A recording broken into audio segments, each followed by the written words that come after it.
కులమే గజ్జి, కుల గజ్జి లేదని చెప్పవాక, అబద్ధాలు చెప్పవాక, చిన్నపిల్లలకు మాట్లాడినట్టుగా మాట్లాడవాక. కులమే గజ్జి. పుట్టుకతో వచ్చే కుల వృత్తులు అని అంటున్నారు. కుల వృత్తులు అని అనుకున్నప్పుడు ఆ కులంలో ఆ వృత్తిలోనే ఉండాలి. నువ్వు ఎందుకు వచ్చావు అసలు టీవీ స్టూడియోకి? ఎందుకు వచ్చావు నువ్వు టీవీ మీటింగుల్లో మాట్లాడటానికి? సాఫ్ట్వేర్ ఉద్యోగం ఎందుకు చేస్తున్నా? మినిస్టర్ అవ్వాలని ఎందుకు అనుకుంటున్నా? డాక్టర్ ఎందుకు చేస్తున్నా? ఎందుకు అంటే నువ్వు కులాన్ని వదిలేశావు. మా కులం గొప్పది, మేము చాలా చేశాము. ఓ బాగా ఎలగబెట్టావులేవాయి, దేశం ఎట్టుంది కనిపెట్టలా. అమెరికాలో తెల్లవాళ్ళు నల్లవాళ్ల రక్తం మాకొద్దు అని చెప్పారు. కులము అన్నది కూడా రేసిజం లాంటిదే, జాతి వివక్ష లాంటిదే. జాతి గీతాలు రాసుకుంటున్నారంటే అందుకే రాసుకుంటున్నారు.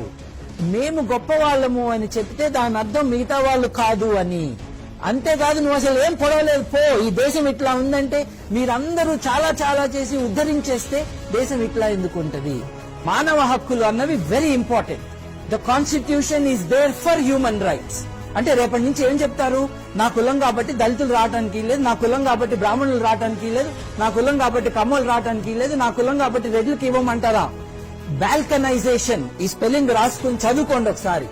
బాల్కనైజేషన్ అన్నది ఏదైతే జరిగిందో, సమాజాల్ని దేశాల్ని విచ్ఛిన్నం చేయడానికి ఏదైతే ప్రక్రియ ఉంటుందో అది బాల్కనైజేషన్ లో తెలుస్తుంది.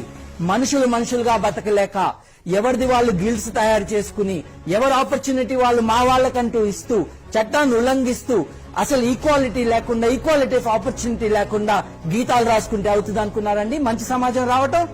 Everybody should have equal right. విశ్వజనీనం సార్వజనీనం అయిన మానవ విలువలు, మానవ హక్కులు మాత్రమే సమాజాన్ని డిఫైన్ చేయాలి. ఇంకొకటి వస్తే దాన్ని కలుపు మొక్కని పీకేసినట్టు పీకేయాలి అంతే. దీనికి ట్రెడిషన్ అని చెప్పటము, కల్చర్ అని చెప్పటము, ఇది నా మ్యూజిక్ అంటమో లేకపోతే నా నేషనాలిటీ అంటమో జాంతనై. కొత్త సమాజము, విశ్వమానవుణ్ణి ఆవిష్కరించే కొత్త సమాజం వస్తుంది. బస్సు వెళ్ళిపోతుంది, ఎక్కుతావా ఎక్కవా అన్నదే క్వశ్చన్.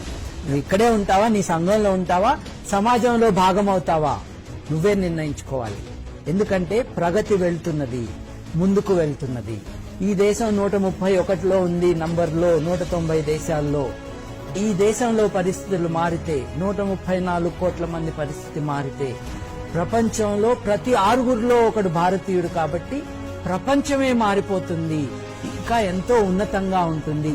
ఇవాళ ఉండకుండా ఉండటానికి కారణం మనం భారతదేశంలో దాని కిందకి లాగుతున్నాము.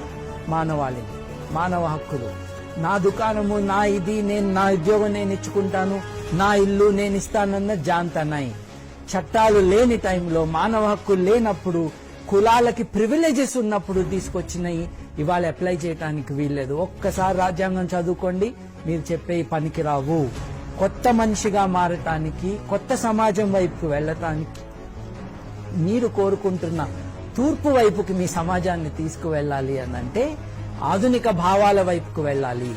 అలాగే నీ భావం వేరు, నా భావం వేరు, మనం కలిసి ఎట్లా ఉంటాము అంటే నీ ఇంట్లో కూడా నువ్వు ఒక్కడివే ఉంటావు. అలా కాదు. సమాజంలో భిన్న భావాలుండి కూడా మానవ హక్కులకు వ్యతిరేకంగా ఉండే పరిస్థితులుంటే మనం కలిసి ఉండాలి. ఇందాక బిలాంగింగ్ గురించి చెప్పారు చూడండి. నా ఆలింగనంలో మనుషులందరూ వస్తారు అని నువ్వు ఏ రోజైతే చెప్పగలుగుతావో ఆ రోజు నువ్వు నిజమైన మనిషివి. అంతేగాని కులం అని, కొడక అని, అరే అని, ఉరే అని, చూసుకుంటాం రా, జాగ్రత్త రా, నా రక్తం చూడు, నా ఆస్తి చూడు, నా కండ చూడు, నా మీసం చూడు అని అంటాం చూడండి. That is primitive. It is an opportunity. మనకి పర్సనల్ గా కూడా ఇట్స్ అన్ ఆపర్చునిటీ మనిషిగా ఉన్నతంగా ఎదగటానికి. ఇంకొకటి అంటున్నారనమాట, మీరు ఇది చాలా అందంగా చెప్తే అయిపోతుందా సమాజము? అందంగా మొదలుపెట్టి దాన్నే సమాజంలో మార్పుగా తీసుకొచ్చినవే ప్రపంచ చరిత్ర మొత్తము. ఇవాళ మనం ఈ మాటలు మాట్లాడుకోగలుగుతున్నామంటేనే కుల వ్యవస్థ ఆ మేరకు చచ్చిపోయింది కాబట్టి. We have to remember that. తెలివి ఉందంటున్నావే, ఆలోచించు. ఈ దేశాన్ని ముందుకు తీసుకెళ్లాలంటే కలిసి ఎట్లా వెళ్తామో ఆలోచించు.